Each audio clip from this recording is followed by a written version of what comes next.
Yeah, listen, thanks for doing this, first of all. Yeah, of course, definitely. Really appreciate you coming on.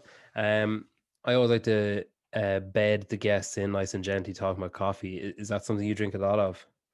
Um, yeah, I have like a cup in the morning usually, and that's about it. So, I mean, not crazy or anything, but definitely have some coffee every once in a while. And are you picky about what you drink, or is it just whatever's going?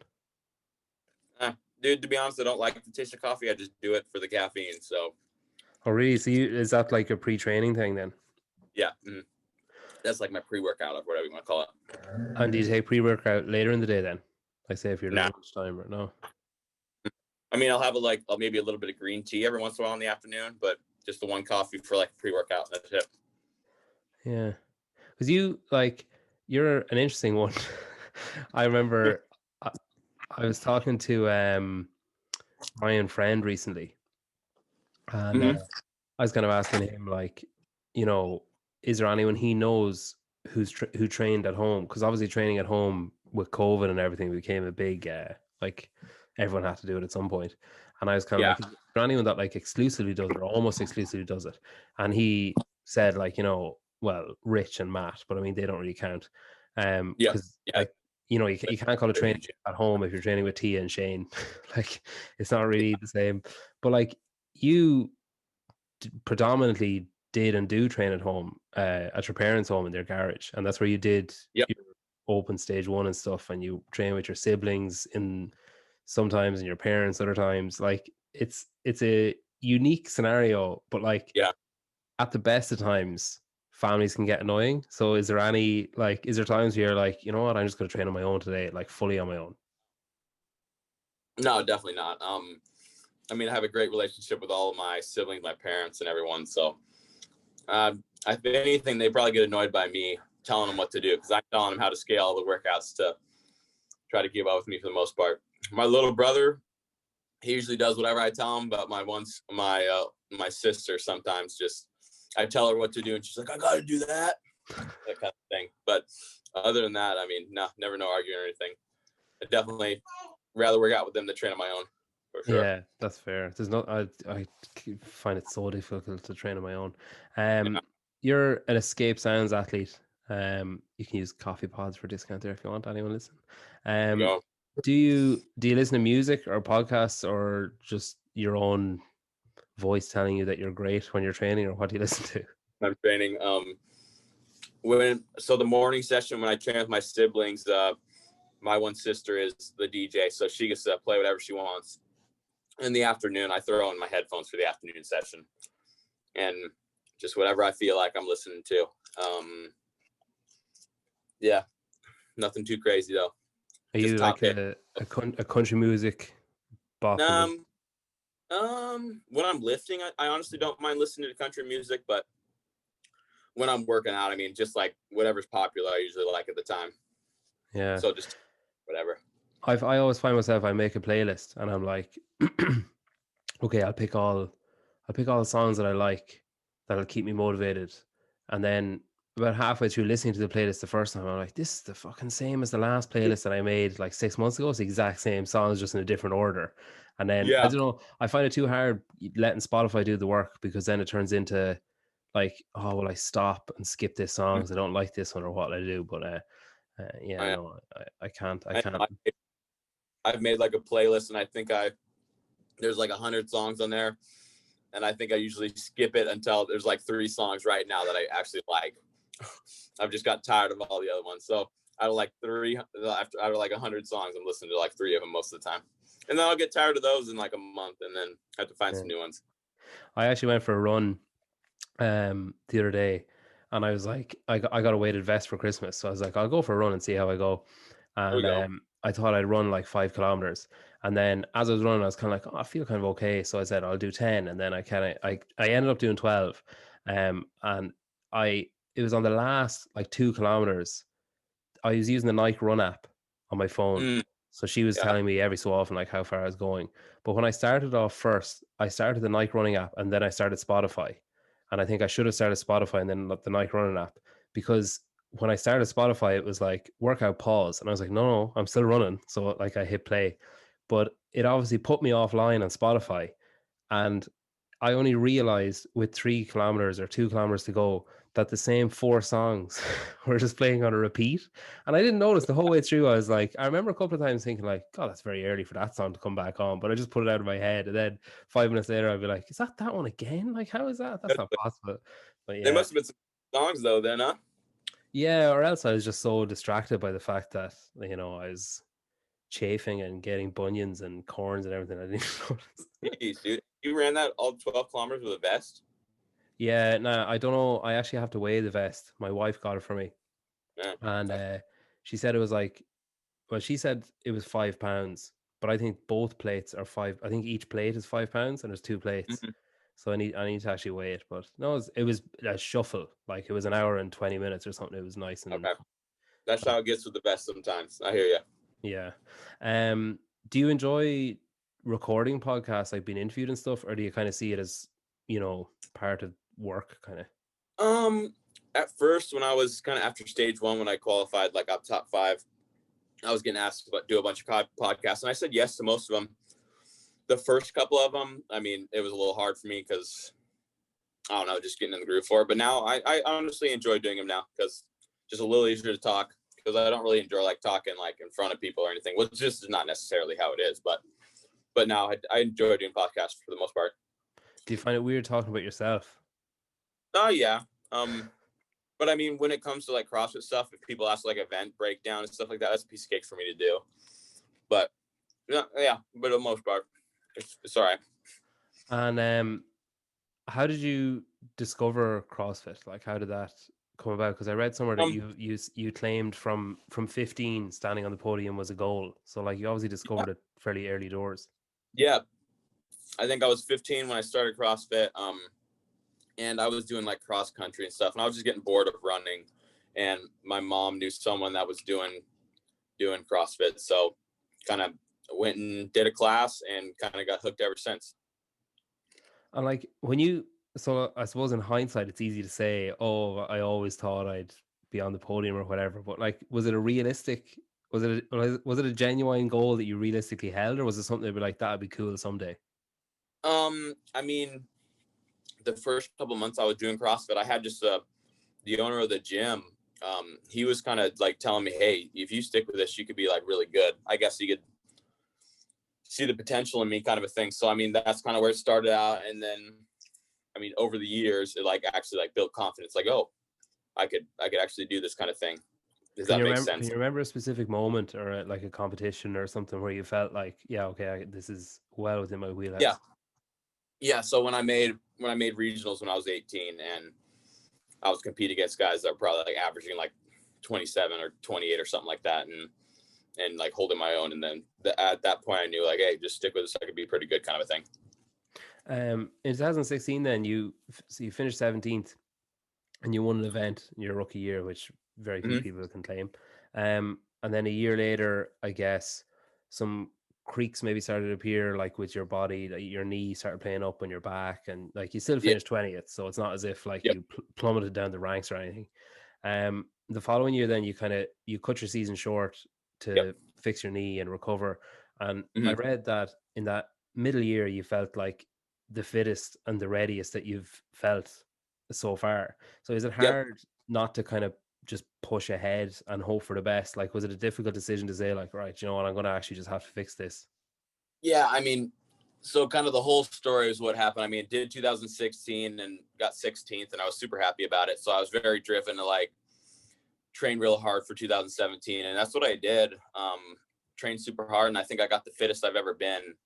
And then like 3 or 4 regionals, hurt my back, and then I mean it was just 3 or 4 regionals, so I still did what I could.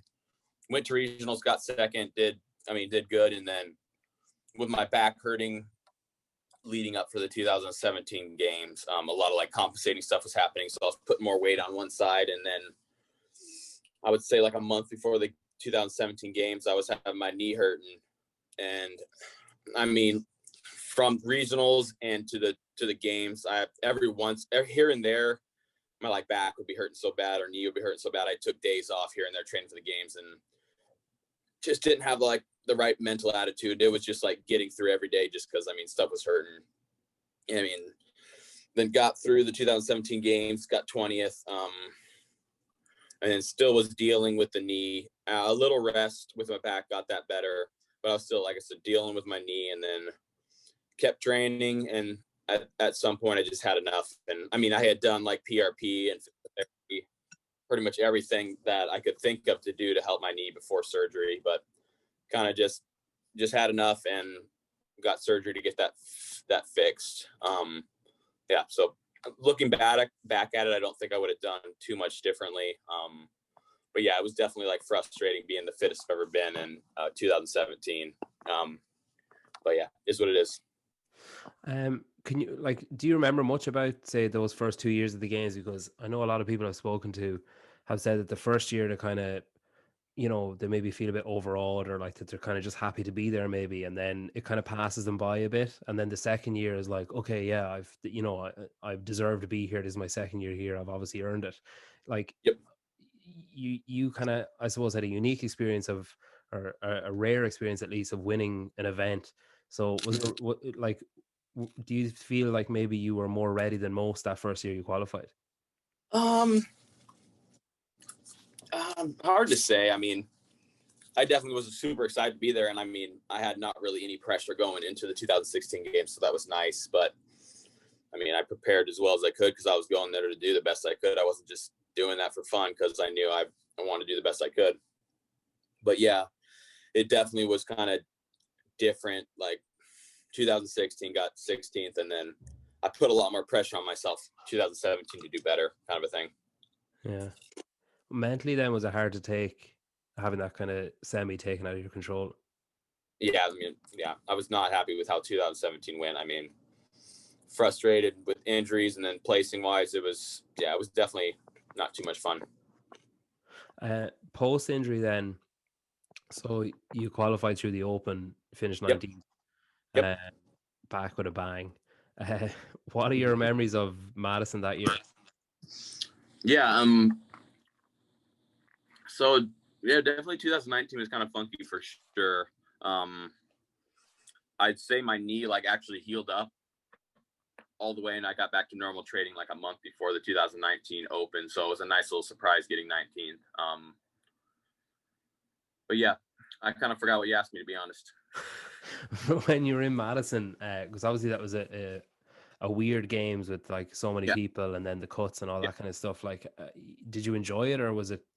Did you kind of feel like the ground was constantly moving underneath you? Yeah, I definitely enjoyed it. It was kind of weird. I mean, I was just happy to be back, to be honest. I didn't have too much pressure. I kind of had a better mental attitude. Because I mean, being a little more mature, kind of figuring things out. I mean, your standing can change dramatically event to event. So I mean, if I didn't do great on an event, I wouldn't stress quite as much. But it definitely was weird having the like cuts looming. I mean, I wasn't too worried about the first two cuts, but then after that, I mean, you stress a little bit. Yeah, but yeah, the cuts are definitely different. To be honest, I didn't mind the cuts too much. It kind of made it felt like regionals, because you couldn't have at regionals, you couldn't slip up in any event, or else you're gonna probably not have a good shot at making the games. So I mean, if you slipped up of any event at the games, you kind of were in a little bit of trouble. So I feel like some people make the games, and then whatever happens after that, they don't really care. So I like kind of putting the pressure, how they put the pressure on people at the games. Yeah. Obviously the year gone by was different for a hell of a lot of reasons. So like, Mhm. we mentioned your unique setup of training at home more often Mhm. than not. So I guess you could argue it kind of put you at a bit of an advantage when everyone was forced to go home, or you were like, okay, like, big Yep. deal, I do this anyway. Yep. So maybe your mindset was like quicker to adapt than most. Like, competing stage one in your parents' garage with your family around you must have been something remarkable. Yeah. It was awesome, to be honest. I did, like you said, did all stage one in my parents' garage, and kind of had everyone that had trained with me. Because I had a decent amount of people train with me over the year. and they are all pretty much there the whole weekend supporting me. So it was definitely a special moment that those 2 days. So I'm not going to forget that. It was pretty fun. You had a baby then in April. Mm-hmm. Yep.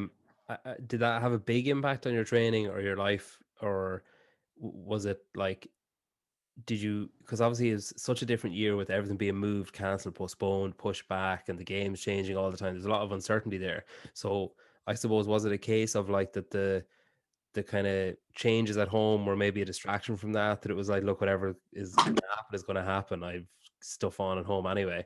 Or was it an added stress maybe that you kind of had those unknowns, or like new experiences at home and then Yeah. unknowns in your sport as well? To be honest, it wasn't too much. I mean, definitely stuff changed, but I didn't realize the stuff that was changing at the time. Definitely like less free time and stuff like that. But like I said, the stuff with the baby, nothing changed too much like that would have altered me in like recovery type stuff, because my wife took a lot of the load at like night and took care of him. So, I mean, definitely different. I know I didn't answer your question very It's a well. good excuse to have, isn't it? Like, oh, sorry, Yeah, you're going to have to do the nighttime because I yeah, have to train exactly. tomorrow. No, shoot, I don't even think I had to ask her. She just did it. I mean, definitely the couple days after out of the hospital, the first week or whatever was, I mean, tough training, but didn't think about it too much because you're kind of riding. I guess you're not. I guess I don't even remember because kind of like a zombie because not really sleeping. But it was definitely all good things having my son and everything. Yeah. Do you ever feel guilty? Like, because I know sometimes, especially early doors, when if I went to the gym or something, or if I was training, I kind of feel guilty that I wasn't helping or No. wasn't nearby or whatever.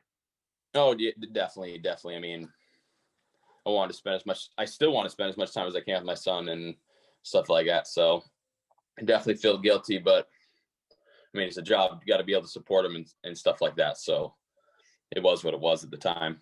Yeah. What was your most enjoyable moment from stage one, or enjoyable It's a good event question. even?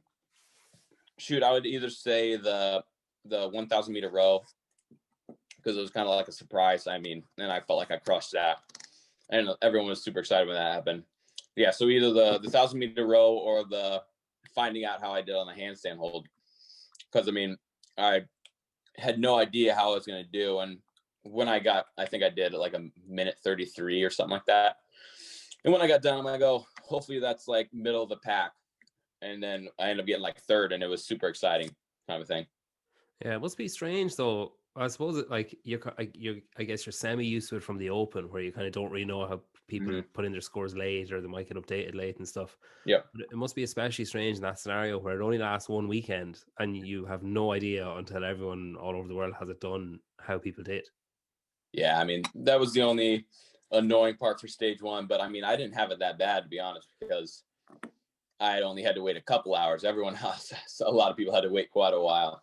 Yeah. So yeah, that was the only annoying part for stage one. You could never like let up on a workout knowing you're going to beat this person. You kind of had to give her the whole time. Stage two, then, like, how would you describe your performance in California, like over the course of the weekend? Um, I felt like I did pretty solid and pretty much did everything I could, to be honest. I only had like 2 or 3 like mistakes that were on my part. So coming out of the games with however many events with only 2 or 3 mistakes, I'll take, to be honest. So I felt like I executed in everything that I could, and my coach gave me great advice and everything. So overall, I'm pretty happy, obviously happy with how I did, but I was just pretty stoked. Did I hear an event where your coach gave you advice and you disregarded it and then regretted it Yep. afterwards? What was that? Yep. That was in stage one. Very first event. He told me to break the pull-ups early, and like, nah, I'm going for it. And then I kind of blew up a little bit, but ever since that, I've been listening to him for every single thing, and we've been good. Yeah, there's nothing like an "I told you so" moment to, to really Exactly. bring it back to earth. Mm-hmm. I was looking. You actually finished in every position at the games. So you finished first. You had 2 seconds, a third, a fourth, and a fifth. Um, you're like 45 points ahead of third, so safe in Mm-hmm. second. And when you look Mm-hmm. at first, there's like a 550 point gap. Is it ever Hmm. like disheartening competing alongside Matt and just being like, Jesus, like just the gap is Um, so extortionate? I mean, kind of after we got like a day and a half in, you kind of knew, well, it's the fight for second place. So Yeah, to be honest, I didn't think about Matt too much. It was all, I mean, I wanted to, I didn't think about him on the leaderboard. I thought about the sprint, everyone the when we sled were, sprint. oh yeah, I definitely thought about him during the sled sprint. Yeah. For every event, I'm always looking at him because I mean, he's beatable in some events, but it's when I look at it compared to 2019, I'm a lot closer than I was to him. So I know he's beatable in a lot of things. So I mean, it definitely like gives me hope. It doesn't like dishearten me, kind of a thing. I mean, if he was still like beating me like a minute and a half or whatever, then yeah, it would kind of suck. But I have some hope that I mean, I feel I'm closing the gap a little bit on him, kind of thing. Mm. Is there a specific moment that stands out from stage two that you'll think you'll never forget, or is Mm. there one that you think might Yeah. haunt you either? Um. Yeah. Shoot. I know there was the one thing that like stands out to me is that's a good thing. On Happy Star, that running thruster workout, when me, Noah, and Adler all finished our burpees at the same time, we had just the last set of thrusters, and I knew I could do it unbroken. And I think it's just literally who wanted it more, and I wanted it more. So that kind of stands out. And then one thing that haunts me, the only one thing is missing my first attempt at 285. I caught it and then just a little out in front, and I could have got second, but then had to settle for third on that one. Yeah, I read a quote from you from a while ago, and you were saying that you enjoyed your first couple of years being young in CrossFit because there was no Yep. pressure, there was no Yep. expectation, there was nothing like that. 100%. Facing into 2021, I mean, that couldn't be further from the truth now because you've got that difficult second album Mm-hmm. coming up. Mm-hmm. Is that something that you're kind of preparing yourself for, like that weight of expectation, or is it something that has even crossed your mind yet? Um, to be honest, I mean, I just find things that drive me in training, and right now I got second, and there's only one more spot to go from there. So I mean, that's just fueling me for my training, to be honest. I mean, maybe when I get to a sanctional or the games, I'll feel the pressure of like, oh, I gotta win this because I got second. But right now, it's just like one step at a time. Right now, just focus on doing everything I can in training to get better, kind of thing. If that makes sense. Yeah, so I guess, to borrow from Noah, happy but hungry kind of sums it up, I suppose, that you're happy what you There we did, go. but you want more. Yep, 100%. Yep. Have you noticed um steady upturn in, say, social media engagement since your podium finish? Like, was there like did you wake up the next day being like, holy crap, I got a lot of new followers, or did it have any impact at all? Oh yeah, there's a ton of followers between stage one, stage two, and then a week after. So yeah, my Instagram was blowing up quite a bit. I don't think I think after the funniest thing for like social media stuff was after that swim event. I don't know if you saw, like I'd had this gnarly like burp on there, and then I opened my phone like 20 minutes after the swim event, and it says I have 100 or 99 plus like story tags or whatever. And I'm like, what the heck? And they're all just like memes of me burping. And I thought that was funny. Have you had is it draining? Like, have you had loads of, you know, what would you call it, like obligations or like things that you have to do now, like new things that you have to do this year that you didn't have to do in 2017 Um, or 2019? Nothing yet, but I think there will be a couple more things that I have to do with stuff like that. I was definitely like the first 2 weeks, like I was like every day was booked up with like a podcast or whatever. But I mean, I didn't mind. I started to enjoy doing the podcast, and I don't think I've done a podcast for like 2 weeks. So, but yeah, everything's been good for the most part. Nothing that I've like complained about or haven't enjoyed, kind of thing. Yeah, you've got a good agent looking after you, so you'll have. There we go. Yeah. Mm-hmm. Are you excited at the prospect of a return to the more regional style format with the semi-finals and the last chance events and stuff? To be honest, I don't enjoy regionals at all. So it Why? sounds like it's going to be a. Say that again. Why do you not enjoy them? I don't know. It's just I don't know. A lot more pressure. I mean, there's still pressure at the games, but it's just I don't know. I just don't like them, kind of a thing. Like it's your only shot to make it, and one little mistake and you're kind of screwed. So I guess I kind of like how they're going to do it. It sounds like, I really haven't looked into it too much, but it's like there's going to be sanctionals you qualify for, and then you have like another chance after. So I think it'll be kind of cool. I just kind of right now just rolling with it no matter what. I'm training hard for the Open, and then after that we'll figure that out, figure what else is going to happen. Do you think those kind of non-season events are something that you look at? Because I know, say, one of the things that happened today, the Rogue Invitation was announced as being like outside the calendar, we'll say. So like it's definitely not going to be one of the semi-finals or the last chance event. So is that like at what point of, say, this year will you have to sit down with your coaches and say, like, right, what are we aiming for here? What do you want to do? Yeah. Like, Sam, what do you want to do? And coaches, what do you want me to do? Like, at what point do you Uh-huh. discuss that?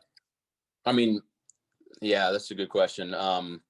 So I don't think I haven't publicly like said this before, but haven't said it yet. But beginning of February, I'm moving down to Boston to train with my coach. So I mean, definitely, probably the first couple weeks I'm down there, we'll be kind of figuring out what we're going to do for the season.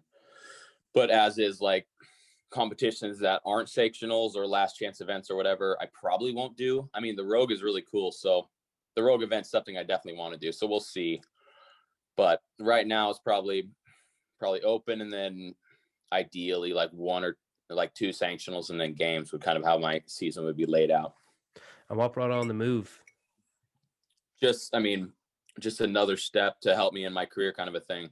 And now's the time to do it. So just make me better. Hopefully that's the plan. How long have you been with CompTrain? Let's see. I think close to 2 years now, right before, I would say like 3 months before the 2019 games, I got on with CompTrain. So however long that has been, like close to 2 years. You obviously feel like there's nobody else at the minute anyway, because it's a big leap to take to move, especially with, you know, a young family and stuff, to move to a different area for the season essentially. Mm-hmm. Like, what is it about your coach and the system that you find so engaging? Yeah. I mean, just I'll be able to train with like Katrin and stuff. So I mean, so have a good training partner to be able to push with.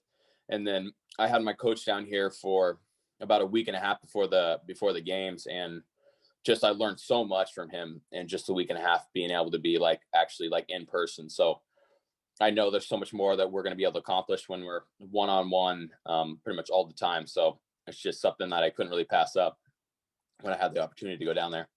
How did your gym members, your sister and your brother and your parents take it when you were like, I'm going and you guys ain't? Oh shoot. So my dad was like, yeah, I think that's probably smart. I mean, he definitely didn't like want to, I mean, me and my family are super close, so it's definitely going to be a change. But my mom, I don't think is too excited about it, because especially she's not going to be able to see her grandson as much. And I don't even think I've asked what my brother or sister are thinking about it, because I know they're not happy about it. But other than that, I think it's going to be good. Yeah, your sister might be secretly happy about it. If she's always giving out about how you make her scale workouts, she might be secretly like, oh, Shoot, yeah.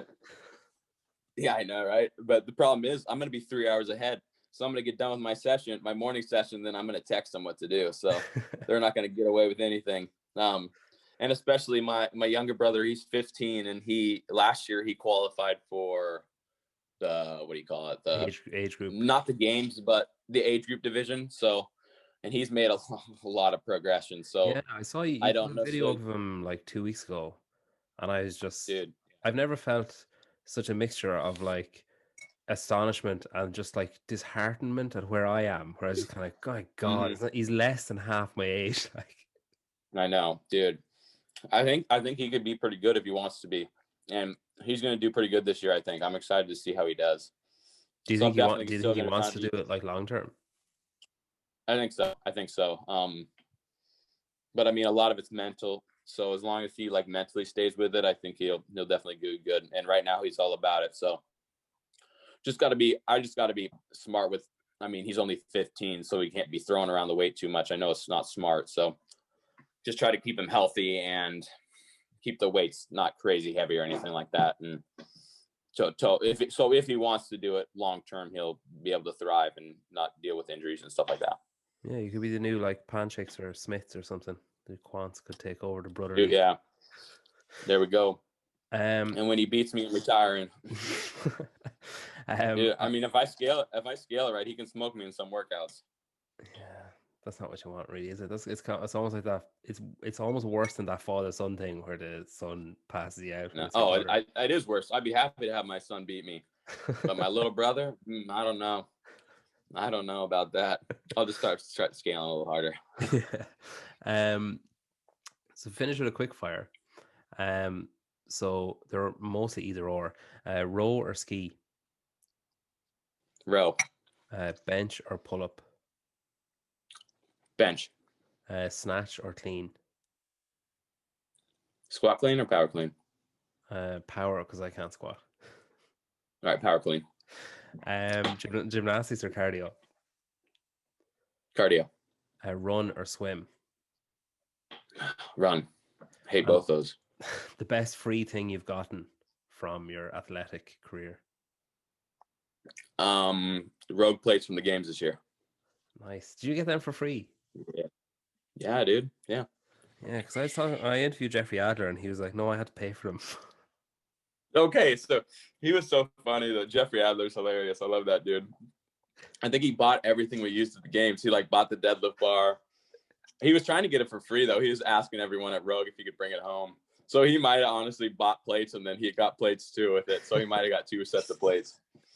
Yeah, that's awesome. Yeah, because I asked him the same question. I was like, what's the best free thing you got? And he was like, I didn't get anything. He was like, I got my nameplate and that was it. Like the the mat on the ground. He was like, I was so pissed off.